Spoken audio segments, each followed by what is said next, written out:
अमेरिकी लेखिका Shirley Jackson डरावनी और रहस्यमयी रचनाओं के लिए जानी जाती है। अमेरिकी कथा साहित्य में शर्ली जैक्सन की कहानी द लॉटरी कुछ सबसे विवादास्पद कहानियों में से एक मानी जाती है। इस कहानी के छपते ही शर्ली रातों रात प्रसिद्ध हो गई थी। जैक्सन की ये कहानी हमें अंध परंपरा का पालन करने के खतरों, आम लोगों में छिपी हिंसा और सामूहिक मानसिकता के जोखिम पर सोचने के लिए मजबूर करती है। इस कहानी का असहज अंत इसे एक ऐसी ताकतवर कहानी बनाता है जो मानव स्वभाव और समाज की बुराइयों पर तीखा कटाक्ष करती है। तो आइए सुनते हैं शर्ली जैक्सन की कहानी द लॉटरी।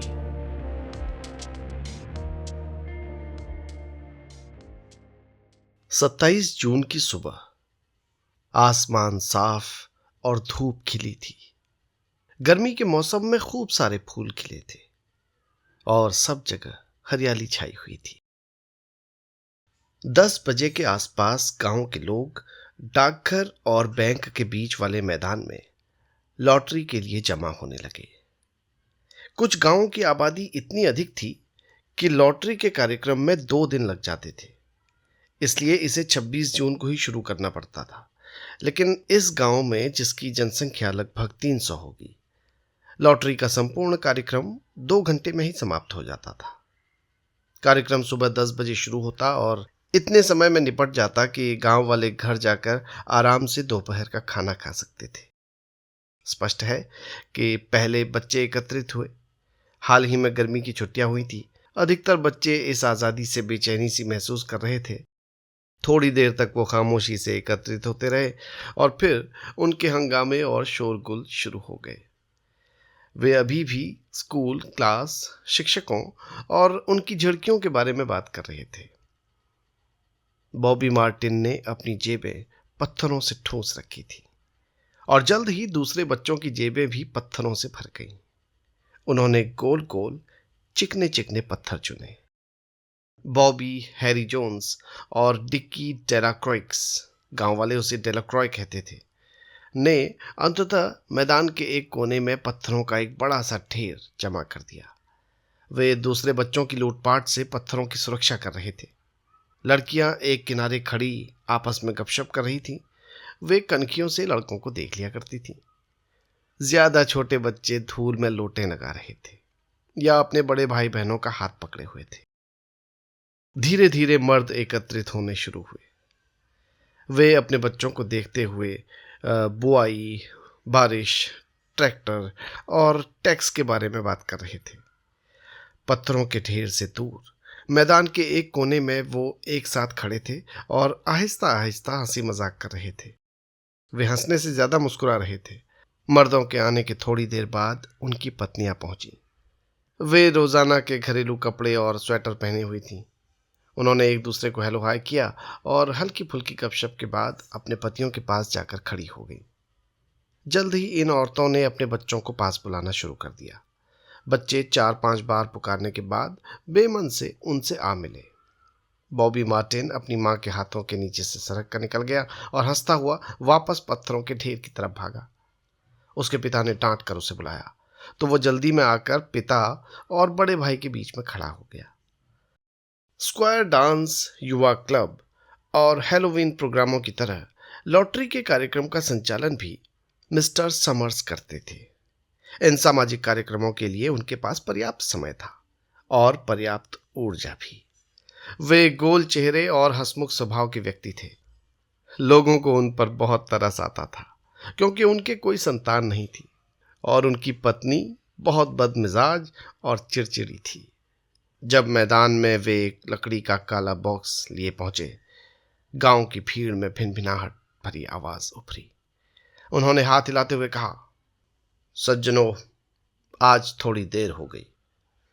उनके पीछे पीछे पोस्टमास्टर मिस्टर ग्रेव्स एक तिपाया स्टूल लिए हुए आए। स्टूल को मैदान के बीच में रख दिया गया। मिस्टर समर्स ने काले बॉक्स को स्टूल पर रखा।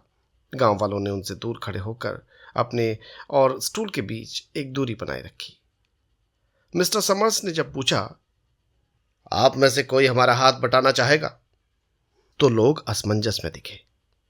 फिर दो व्यक्ति, मिस्टर मार्टिन और उनका सबसे बड़ा बेटा बैक्स्टर, आगे बढ़े ताकि जब मिस्टर समर्स बॉक्स के अंदर रखी पर्चियों को मिलाएं तो वो स्टूल पर बॉक्स को थामे रखें। लॉटरी के मूल उपकरण बहुत पहले खो चुके थे। स्टूल पर रखा ये काला बॉक्स गांव के सबसे बुजुर्ग व्यक्ति मिस्टर वार्नर के जन्म से भी पहले से प्रयोग होता आ रहा था।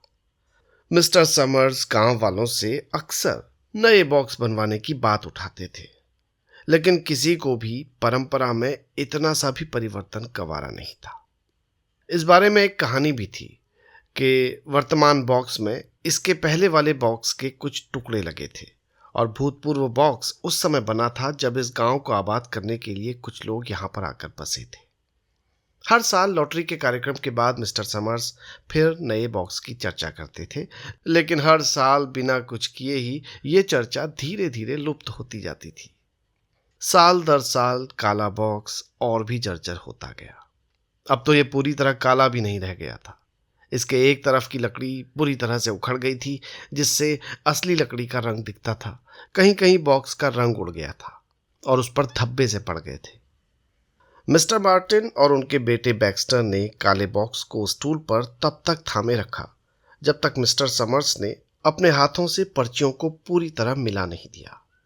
क्योंकि लॉटरी की रस्म से संबंधित बहुत सी बातें या तो भुलाई जा चुकी थीं या उनको त्यागा जा चुका था, इसलिए मिस्टर समर्स लकड़ी के टुकड़ों के बदले जिनका प्रयोग पीढ़ियों से होता चला आ रहा था, पर्चियां प्रयोग करने में सफल हो गए थे।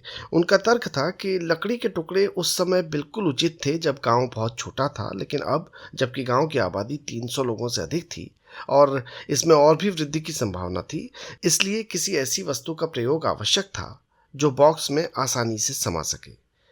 लॉटरी से पहले वाली रात को मिस्टर समर्स और मिस्टर ग्रेव्स ने कागज की पर्चियां बनाकर बॉक्स में रख दी थी। फिर इसे मिस्टर समर्स की कोयला कंपनी में ले जाया गया। वहां इसे अलमारी में बंद करके तब तक के लिए ताला लगा दिया गया जब तक अगली सुबह मिस्टर समर्स इसे मैदान में ले जाने के लिए तैयार न हो जाए। साल के शेष दिनों में बॉक्स कभी एक जगह पर रहता, कभी दूसरी जगह। एक साल ये मिस्टर ग्रेव्स के गोदाम में रहता तो दूसरे साल डाकघर में उनके पैरों तले पड़ा रहता और कभी मार्टिन की किराने की दुकान में अलमारी में रख दिया जाता। मिस्टर समर्स के लॉटरी कार्यक्रम आरंभ करने की घोषणा से पहले दुनिया भर की औपचारिकताएं होती। एक सूची तैयार की जाती, परिवार के मुखियाओं की सूची, प्रत्येक परिवार के प्रत्येक घर के मुखिया की सूची, प्रत्येक परिवार के प्रत्येक घर के प्रत्येक सदस्य की सूची। लॉटरी के संचालक के तौर पर मिस्टर समर्स को पोस्टमास्टर द्वारा एक औपचारिक शपथ दिलवाई जाती। कुछ लोगों को याद था कि अतीत में कभी लॉटरी के संचालक द्वारा एक गीत गाया गया था। इसे हर साल बेमन से बेसुरे अंदाज में यंत्रवत दोहराया जाता। कुछ लोगों का मानना था कि लॉटरी के पहले संचालक ने जब यह गीत पढ़ा या गाया था तो बिल्कुल इसी तरह खड़ा था। दूसरों का मानना था कि संचालक का दायित्व था कि वो लोगों के बीच में टहलता घूमता रहे, लेकिन वर्षों पहले इस रस्म को त्यागा जा चुका था। पहले एक औपचारिक अभिवादन भी होता था जो लॉटरी संचालक हर उस व्यक्ति को संबोधित करने के लिए करता था जो बॉक्स से पर्ची निकालने आता था, लेकिन समय के साथ ये रस्म भी बदल गई। अब सिर्फ इतना ही जरूरी समझा जाता था कि संचालक पर्ची निकालने वाले व्यक्ति को व्यक्तिगत रूप से संबोधित करे। मिस्टर समर्स इन बातों में बहुत कुशल थे। अपनी साफ सफेद शर्ट और नीली जीन्स में काले बॉक्स पर लापरवाही से एक हाथ रखे और मिस्टर ग्रेव्स और मार्टिन से बिना रुके बातें करते हुए वे बहुत माकूल और महत्वपूर्ण व्यक्ति नजर आते थे। अंततः जब मिस्टर समर्स गुफ्तगू समाप्त करके गांव वालों की ओर मुड़े, तभी मिसेस हचिनसन तेजी से चलती हुई मैदान में पहुंची। उनका स्वेटर उनके कंधों पर पड़ा हुआ था। वे भीड़ में पीछे की तरफ एक जगह घुस गईं। अरे, मैं तो बिल्कुल ही भूल गई कि आज कौन सा दिन है, उन्होंने मिसेस डेलाक्रॉय से कहा, जो उनकी बगल में खड़ी थी। दोनों धीरे से हंसी। मैं समझी कि मेरे पति बाहर लकड़ियां काट रहे हैं, मिसेस हचिनसन ने अपनी बात जारी रखी। और फिर मैंने खिड़की के बाहर झांका, बच्चे भी जा चुके थे। तब मुझे याद आया कि आज तो 27 जून है और मैं भागती हुई आ रही हूं। उन्होंने अपने एप्रन से हाथ पोंछा। मिसेस डेलाक्रॉय बोली, लेकिन आप समय पर आ गई। वे लोग अभी वहां खड़े बातें कर रहे हैं। मिसेस हचिंसन ने गर्दन तानकर भीड़ का निरीक्षण किया और अपने पति और बच्चों को अगली पंक्ति में खड़ा देखा। उन्होंने मिसेस डेलाक्रॉय की बाहों को थपथपाकर अलविदा कहा और भीड़ के अंदर आगे बढ़ी। लोगों ने प्रसन्नतापूर्वक अलग हटकर उन्हें जाने का रास्ता दिया। 2 या 3 लोगों ने बस इतनी ऊंची आवाज में कि भीड़ के ऊपर सुनाई पड़ जाए ये कहा, ये रही मिसेस हचिंसन। बिल, आखिरकार ये पहुंच ही गई। मिसेस हचिंसन अपने पति के पास पहुंची और मिस्टर समर्स, जो उनका इंतजार कर रहे थे, खुशमिजाजी से बोले, मिसेस टेसी हचिंसन, हमने तो सोचा कि तुम्हारे बिना ही कार्यक्रम शुरू करना पड़ेगा। मिसेस हचिंसन मुस्कुराते हुए बोली, हाँ, थोड़ा देर हो गई, पर बर्तनों को सिंक में छोड़ आना भी तो मुनासिब नहीं था। हंसी की हल्की सी लहर भीड़ में दौड़ गई। मिसेस हचिंसन के पहुंचने के बाद लोग अपनी अपनी जगहों पर जमकर खड़े हो गए। मिस्टर समर्स ने गंभीर स्वर में कहा, मेरा विचार है कि अब हम कार्यक्रम शुरू कर दें और जल्द से जल्द इसे निपटाकर अपने अपने कामों पर लौट जाएं। क्या यहां कोई गैर हाजिर है? डनबार, कई लोग बोले। डनबार, डनबार। मिस्टर समर्स ने सूची देखी, बोले, हाँ हाँ, क्लाइड डनबार। वो नहीं है क्योंकि दरअसल उनका पैर टूट गया है। उनके बदले कौन पर्ची निकालेगा? मैं निकालूंगी, एक औरत बोली। मिस्टर समर्स उसे देखने को मुड़े। उन्होंने कहा, ठीक है, पति की जगह पत्नी पर्ची निकाल सकती है, लेकिन जेनी, क्या तुम्हारा कोई बेटा नहीं है जो तुम्हारी जगह पर्ची निकाले?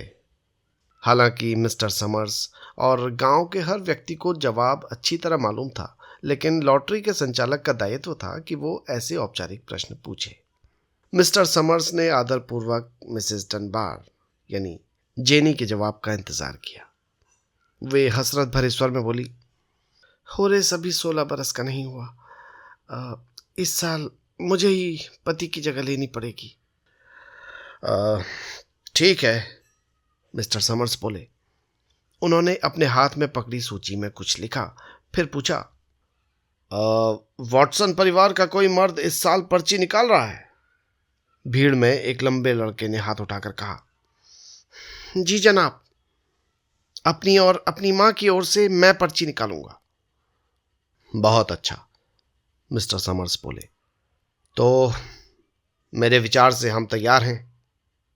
लीजिए, हमारे बुजुर्ग वार्नर साहब भी आ गए, तो शुरू करते हैं। जब मिस्टर समर्स ने खखार कर गला साफ किया और अपनी सूची को देखा, तो अचानक भीड़ में गहरा सन्नाटा छा गया। सब लोग तैयार हैं? उन्होंने पूछा। अब मैं नाम पढ़ूंगा। सबसे पहले परिवारों के मुखियाओं के नाम पढ़े जाएंगे और मर्द यहां आकर बॉक्स से पर्ची निकालेंगे। जब तक कि सब अपनी अपनी पर्चियां बॉक्स से निकाल न लें, कोई अपनी पर्ची खोलेगा नहीं। सारी बात स्पष्ट है? लोगों ने ये इतनी बार किया था कि उन्होंने निर्देशों को आधा अधूरा ही सुना। अधिकतर लोग चुप थे। वे अपने सूखे होंठों पर जबान फेर रहे थे और किसी तरफ नहीं देख रहे थे। फिर मिस्टर समर्स ने एक हाथ ऊपर उठाया और कहा, एडम्स। एक आदमी भीड़ से निकलकर आगे बढ़ा। एडम्स ने काले बॉक्स में हाथ डालकर एक तह की हुई पर्ची निकाली। वे उसके कोने को मजबूती से पकड़े हुए मुड़े और जल्दी से भीड़ में अपने स्थान पर वापस चले गए। वहां वे अपने परिवार से थोड़ा सा अलग होकर खड़े हो गए। वे अपने हाथ की तरफ नहीं देख रहे थे। मिस्टर समर्स ने पुकारा, एलन, एंडरसन, बेंथम। लगता है जैसे 2 लॉटरियों के बीच अब फासला ही नहीं रह गया। पिछली पंक्ति में खड़ी मिसेस डेलाक्रॉय ने मिसेस ग्रेव से कहा, ऐसा लगता है कि पिछली लॉटरी जैसे हफ्ते भर पहले ही थी। सचमुच समय बहुत तेज भागता है, मिसेस ग्रेव्स ने कहा। मिस्टर डेलाक्रॉय। वो रहे मेरे पति। मिसेस डेलाक्रॉय ने कहा। वे सांसें रोके अपने पति को आगे बढ़ते देखती रहीं। डनबार, मिस्टर समर्स ने पुकारा। मिसेस डनबार संतुलित कदमों से बॉक्स की ओर बढ़ी। फिर मिस्टर ग्रेव्स की बारी आई, फिर हर्बर्ट और फिर मिस्टर बिल हचिंसन की। बिल, जल्दी पहुंचो वहां, मिसेस हचिंसन ने कहा। उनके करीब खड़े लोग हंस पड़े। मिस्टर एडम्स अपने पास खड़े सर्वाधिक वृद्ध व्यक्ति वार्नर से बात कर रहे थे। लोग कहते हैं कि उत्तर वाले गांव में लॉटरी की रस्म को बंद करने की बात चल रही है, बुजुर्ग वार्नर खरखराती आवाज में बोले। पागलों का झुंड है वो। उन लोगों की बातें सुनो तो उनके लिए कुछ भी अहम नहीं। जानते हो अब वो क्या कहेंगे? अब वो कहेंगे कि गुफाओं में चलकर रहो, कोई काम धाम मत करो, यूं ही हाथ पर हाथ धरे बैठे रहो। भूल गए, कहावत थी, जून में लॉटरी हो तो भुट्टे की फसल न्यारी हो। ये बात लिख लो कि अब उबली हुई दूब और बांझ फल ही हमारे नसीब में होंगे। अरे लॉटरी हमेशा से होती आ रही है। बंद कराएंगे लॉटरी। मिस्टर वार्नर, मैं सच कहता हूं, कई गांवों में कई जगहों पर लॉटरी की ये रस्म त्यागी जा चुकी है, मिस्टर एडम्स ने कहा। बूढ़े वार्नर ने दृढ़ता से कहा। इसमें अपशकुन के सिवा कुछ नहीं है। मिस्टर समर्स पुकार रहे थे। मिस्टर मार्टिन, ओवरडाइक, पर्सी। काश जल्दी ये लोग कार्यक्रम समाप्त करें। अच्छा हो जल्दी से सब कुछ निपट जाए, मिसेस डनबार ने अपने बड़े बेटे से कहा।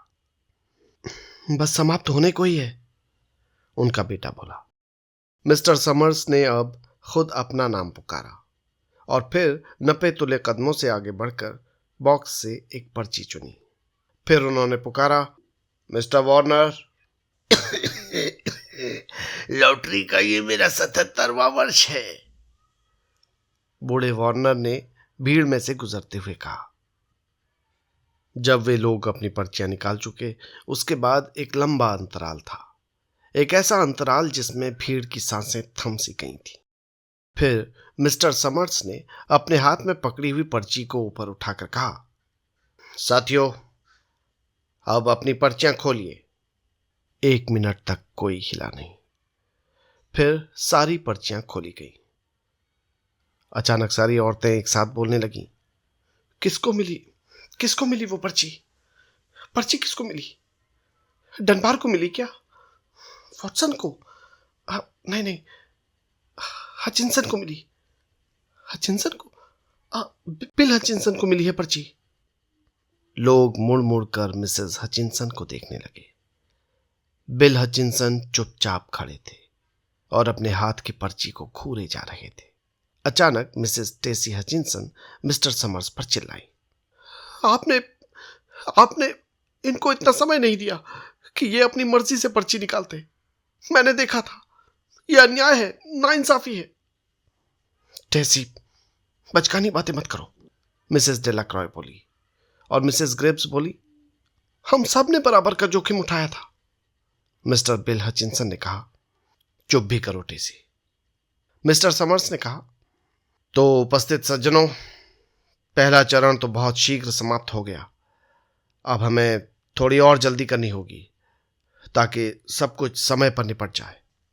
उन्होंने अपनी दूसरी सूची पर नजर डाली और कहा, मिस्टर बिल हचिंसन, आप हचिंसन परिवार के लिए पर्ची निकालिए। क्या हचिंसन परिवार में कोई और घर शामिल है?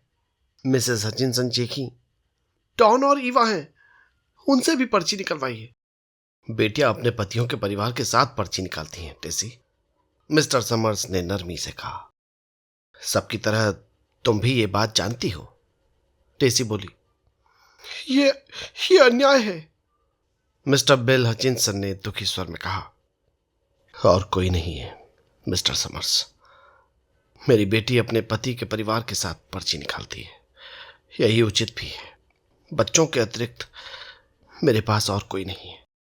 फिर जहां तक परिवार के लिए पर्ची निकालने की बात है तो ये आप निकालेंगे, मिस्टर समर्स ने स्पष्ट किया। और घर के लिए पर्ची भी आप ही निकालेंगे, ठीक है? ठीक है, मिस्टर हचिंसन ने कहा। कितने बच्चे हैं Bill? 3। Bill junior, Nancy, Dave और टेसी और मैं। तो ठीक है, मिस्टर समर्स ने कहा। मिसेस हचिंसन बोली, मैं आपसे कह रही हूं, ये अन्याय है। आपने आपने इन्हें पर्ची चुनने के लिए अधिक समय नहीं दिया। सबने देखा था ये। मिस्टर ग्रेव्स ने 5 पर्चियां चुनी और उन्हें बॉक्स में डाल दिया। शेष सारी पर्चियों को फर्श पर गिरा दिया। कृपया मेरी बात को सुनिए, मिसेस हचिंसन अपने चारों तरफ की भीड़ से कह रही थी। मिस्टर बिल हचिंसन, क्या आप तैयार हैं? मिस्टर समर्स ने पूछा। बिल हचिंसन ने अपनी पत्नी और बच्चों पर एक नजर डाली और हाँ में सिर हिलाया। मिस्टर समर्स ने कहा, पर्ची निकालिए और याद रहे, जब तक सब अपनी अपनी पर्चियां न निकाल लें, इन्हें खोलना नहीं है। हैरी, तुम डेव की मदद करो। मिस्टर ग्रेव्स ने छोटे बच्चे का हाथ पकड़ा जो उनके साथ आराम से बॉक्स के पास आया। बॉक्स में से एक पर्ची निकालो डेव, मिस्टर समर्स ने कहा। डेव ने अपना हाथ बॉक्स में डाला और हंस पड़ा। सिर्फ एक पर्ची निकालो, मिस्टर समर्स ने कहा। हैरी, तुम इसकी तरफ से पर्ची पकड़ो।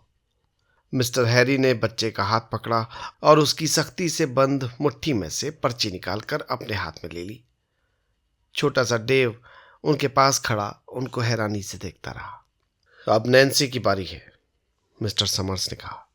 नैन्सी 12 साल की थी जब वो अपना स्कर्ट लहराती हुई आगे बढ़ी और उसने बहुत नफासत के साथ बॉक्स में से एक पर्ची निकाली तो उसके स्कूल के दोस्तों ने गहरी सांसें खींची।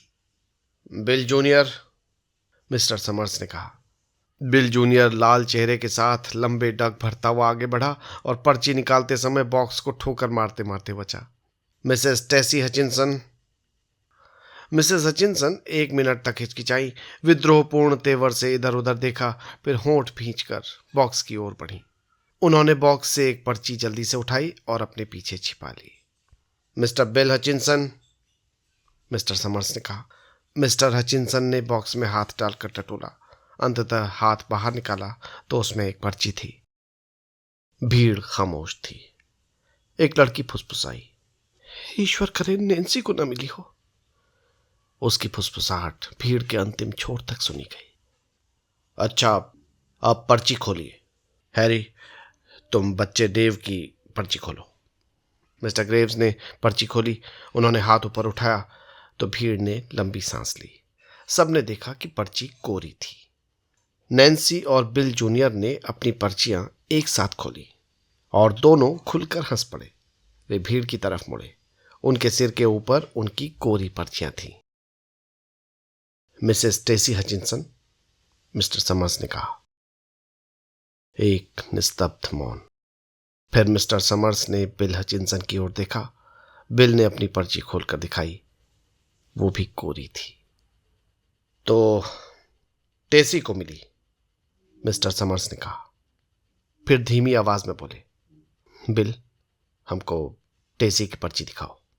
बिल हचिंसन अपनी पत्नी के पास गए और उसके हाथ से पर्ची जबरदस्ती छीन ली। उस पर एक काला चिन्ह बना हुआ था। यह वही काला चिन्ह था जिसे मिस्टर समर्स ने कोयला कंपनी के कार्यालय में चटक पेंसिल से कल रात को बनाया था। बिल हचिंसन ने उसे ऊपर उठाया। भीड़ में एक सुगबुगाहट मच गई। तो पर्ची मिसेस टेसी हचिंसन के नाम आई है, मिस्टर समर्स ने कहा। ठीक है मित्रों, आइए हम जल्दी से कार्यक्रम निपटा लें।